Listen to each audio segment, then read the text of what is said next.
জানেন বাংলাদেশ জামাত ইসলামী দিনের এবং ইনসাফ ভিত্তিক রাষ্ট্র কায়েম করতে চায়, যার সুফল সমাজের প্রতিটা শ্রেণী এবং পেশার মানুষই পাবে। আমাদের এই অঙ্গীকার চলো একসাথে গড়ি বাংলাদেশ ন্যাশনাল স্লোগান আমাদের জোটের স্লোগানের সাথে একীভূত হয়েছে আরো 10টি দল। ত্রয়োদশ জাতীয় সংসদ নির্বাচনে সেন্ট্রালি ইশতেহার ঘোষণা করবেন। ইতিমধ্যে পলিসি সামিট 31 দফা ঘোষণা আসছে ইশতেহারে। এই জন্য সেগ্রিগেটেড আকারে আলাদা যে জিনিসটা সেটা হলো এলাকার সমস্যা, এর সমাধানের একটি রূপরেখা, যেটাকে আমরা সমৃদ্ধ নরসিংদী সদর করতে আমাদের কি অঙ্গীকার, এই শিরোনামে আমি কথা বলছি। আমি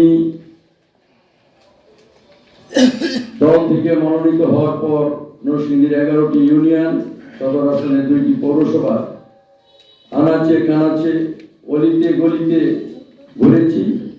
এবং যেহেতু আমি নরসিংদীর স্থায়ী বাসিন্দা এবং আমার কর্মজীবনেরও ইসলামী ব্যাংকের সিনিয়র ভাইস প্রেসিডেন্ট হিসাবে প্রায় 1.5 লক্ষ গ্রাহকের সেবা আমারই আসন থেকে আমি দিয়েছি, যার জন্য আমি নরসিংদীবাসীর পালস বুঝি, সমস্যাগুলি আমার সঙ্গে পরিষ্কার এবং গণসংযোগ করতে যে মানুষের সমস্যাগুলি সচক্ষে দেখেছি, মানুষের অভিমত মতামত নিয়েছি।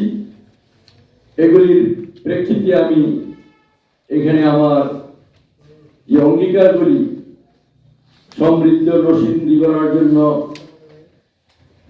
সবাইকে নিয়ে যেগুলি বাস্তবায়ন হবে আপনাদের উদ্দেশ্যে পেশ করছি। শিক্ষা ব্যবস্থা একবারই ভেঙে পড়েছে, শিক্ষার কোনো মান নেই, জন্য শিক্ষার মান উন্নয়ন, শিক্ষা প্রতিষ্ঠানগুলি অবকাঠামো অনেকাংশই খুবই জীর্ণ শীর্ণ এবং প্রযুক্তিগত দিক দিয়ে আমরা অনেক পিছিয়ে আছি। দক্ষ মানব সম্পদ গঠন, নৈতিক সমাজবদ্ধ শিক্ষা ব্যবস্থা প্রতিষ্ঠা সমন্বিত উদ্যোগ গ্রহণ করা হবে যদি আগামী দিন বাংলাদেশ জামাত ইসলামী এবং জোট সরকার গঠন করে। নরসিংদীতে একটি পূর্ণাঙ্গ পাবলিক বিশ্ববিদ্যালয় এবং মেডিকেল কলেজ হাসপাতালের চাহিদা দীর্ঘদিনের সকল স্তরের সকল মানুষকে এটা পূরণ করার জন্য আমার পক্ষ থেকে সবাইকে নিয়ে প্রচেষ্টা অব্যাহত থাকবে। মাধবদী প্রাচ্যের ম্যানচেস্টার হিসাবে খ্যাত আমাদের বাবুঘাট সারা বাংলাদেশের 50% স্থানীয় চাহিদা মিটিয়ে থাকি আমরা নরসিংদী থেকে, এবং বিদেশেও আমরা রপ্তানি করে থাকি। অথচ এখানে একটি টেক্সটাইল কলেজ ইউনিভার্সিটি নেই, সেটাও প্রায়োরিটি বেসিসে আমি দেখবো ইনশাআল্লাহ। আমাদের ঢাকা রাজধানী অদূরে নরসিংদী একটি জেলা শহর হওয়া সত্ত্বেও আমাদের স্টেডিয়ামটি কোনো মানসম্পন্ন স্টেডিয়াম হয়নি, আন্তর্জাতিক মানসম্পন্ন স্টেডিয়াম, পাশাপাশি 5 স্টার হোটেল যেখানে দেশি বিদেশি আমি চালু করতে চাই, পাশাপাশি একটি ইনডোর মাল্টিপারপাস স্টেডিয়াম প্রতিষ্ঠা করার স্বপ্ন আমার রয়েছে আপনাদের সাথে। চরাঞ্চল 2টি ইউনিয়ন একদম স্থলভাগ থেকে বিচ্ছিন্ন, জলবেষ্টিত। তাছাড়া করিমপুর এবং নজরপুরের কিছু বিচ্ছিন্ন গ্রাম ওয়ার্ড রয়েছে, এগুলি সাথে স্থলভাগের সংযোগ প্রায়োরিটি বেসিসে দেয়া করছে। নরসিংদী শহরের ড্রেনেজ ব্যবস্থা একদম নাজুক, যার জন্য আমরা বর্ষা আসলে পরে বিশাল জলাবদ্ধতা শিকার হই। বিশেষ করে 2টি পৌরসভা ইউনিয়নগুলিতে আমি দেখছি জলাবদ্ধতা, এই জন্য আমাদের রাস্তাঘাটগুলি নষ্ট হয়ে যায়, জলাবদ্ধতা শিকারে মানুষ, পরিবেশ দূষণ ঘটে, চলাচলে বিঘ্ন ঘটে। এই জন্য ড্রেনেজ ব্যবস্থা অবকাঠামোগুলি উন্নয়নগুলি অগ্রাধিকার ভিত্তিতে দেখবো ইনশাআল্লাহ। মেঘনাচরের আমরা মেঘনাপাড়ে বসতি আমাদের, তাছাড়া এখানে আইওলকা হারিদোয়া পুরাতন ব্রহ্মপুত্র আমাদেরকে ঘিরে রেখেছে। মেঘনা নদী বাঁকে বাঁকে আমাদের বিশাল পর্যটন শিল্পের সুযোগ রয়েছে, যদি সেটাকে আমরা ঢেলে সাজাতে পারি এবং সাধারণ পরিকল্পনা আমি প্রতিশ্রুতি দিয়েছি, তাহলে মনে হবে এটা যেন দ্বিতীয় হংকং।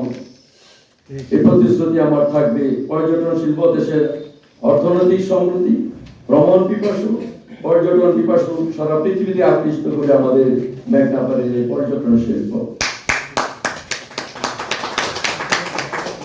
আমরা পুরাতন ব্রহ্মপুত্র, এবং হারিদুয়ার নদীগুলির দিকে তাকাইলে অনেক জায়গায় মনে হয় এটা আদৌ নদী না, কোথাও কোথাও খালে রূপান্তরিত হয়েছে, নাপতা হারিয়েছে অনেক আগেই। পানির স্বচ্ছতা নেই। পুরাতন ব্রহ্মপুত্র আমাদের কারিগরি জিনিসপুর থেকে নিয়ে আপনার সেই মাধবদী পর্যন্ত যদি আপনারা দেখেন, পানির রং এক এক সময় এক এক রং ধারণ করে। শিল্প কেমিক্যাল বজ্র, গৃহস্থলী বজ্রগুলি পানিকে দূষিত করে মাছ উৎপাদন হয় না, হইলেও খাওয়ার উপযুক্ত হয় না। পরিবেশ দূষণের কারণে মানুষ বিভিন্ন রোগে সুখে আক্রান্ত হয়। এই জন্য পরিবেশ দূষণের বিরুদ্ধে নদী রক্ষা, নদী শাসনে আমাদের অগ্রাধিকার ভিত্তিতে আমার কার্যক্রম এখানে থাকবে ইনশাআল্লাহ।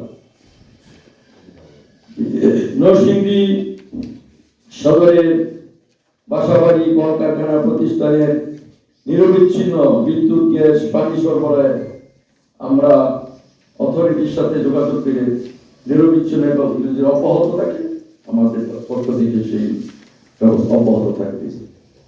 নারীদের তাৎক্ষণিক সেবায় ওয়ান স্টপ ক্রাইসিস সেন্টার চালু করা হবে এবং আমার আয়ের সংসার এই শিরোনামে প্রকল্পের মাধ্যমে গ্রামীণ নারীদের স্বাবলম্বী করে গড়ে তুলব।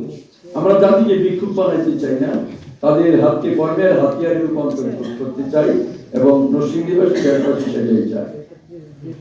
উন্নয়ন ও সমৃদ্ধি, প্রবাসীদের আরো শক্তিশালী অংশগ্রহণ নিশ্চিত করা এবং আনুপাতিক হারে সংসদীয় প্রতিনিধি নির্বাচনের ব্যবস্থা ন্যাশনালি, এটার কমিটমেন্ট আমাদের রয়েছে। স্থানীয়ভাবে ব্যবহারের মধ্যে সহযোগিতা থাকবে। 60 বছরের ঊর্ধ্বে এবং 5 বছরের নিচে সকলের জন্য চিকিৎসা সম্পূর্ণ ফ্রি থাকবে। হিন্দু ও অন্যান্য ধর্মাবলম্বীদের জন্য শিক্ষা, স্বাস্থ্য, চিকিৎসা, কর্মসংস্থানের তাদের ন্যায্য অধিকার সুনিশ্চিত করা হবে এবং তাদের শান্তি শৃঙ্খলা এবং স্বস্তি, এবং আমাদের কোনো মাইনরিটি বলতে কিছু থাকবে না। আমরা বাংলাদেশের লোক, এই আইডেন্টি নিয়ে আমরা থাকবো, সেই আইন শুরু করা হবে। কওমি ও আলিয়া মাদ্রাসার অবকাঠামোগত উন্নয়ন, পর্যাপ্ত বেতন ভাতা নিশ্চিত করা, ইমাম মুয়াজ্জিনদের সরকারি ভাতা নিশ্চিত করা হবে। এটা ন্যাশনালি প্ল্যান। আমরা এটা নরসিংদী লেভেলে ইনশাআল্লাহ আমরা প্রায়োরিটি বেসিসে উদ্যোক্তা তৈরি লক্ষ্যে তরুণদের জন্য বিশেষ স্কিল ট্রেনিং, যেমন freelancing, tailoring, IT expertise, home care service, online ব্যবসা ইত্যাদি চালু করা হবে। সর্বোপরি আমার পক্ষ থেকে প্রতিশ্রুতি হলো, নরসিংদী ঢাকার অদূরে একটি রাজধানী, অদূরে একটি জেলা শহর।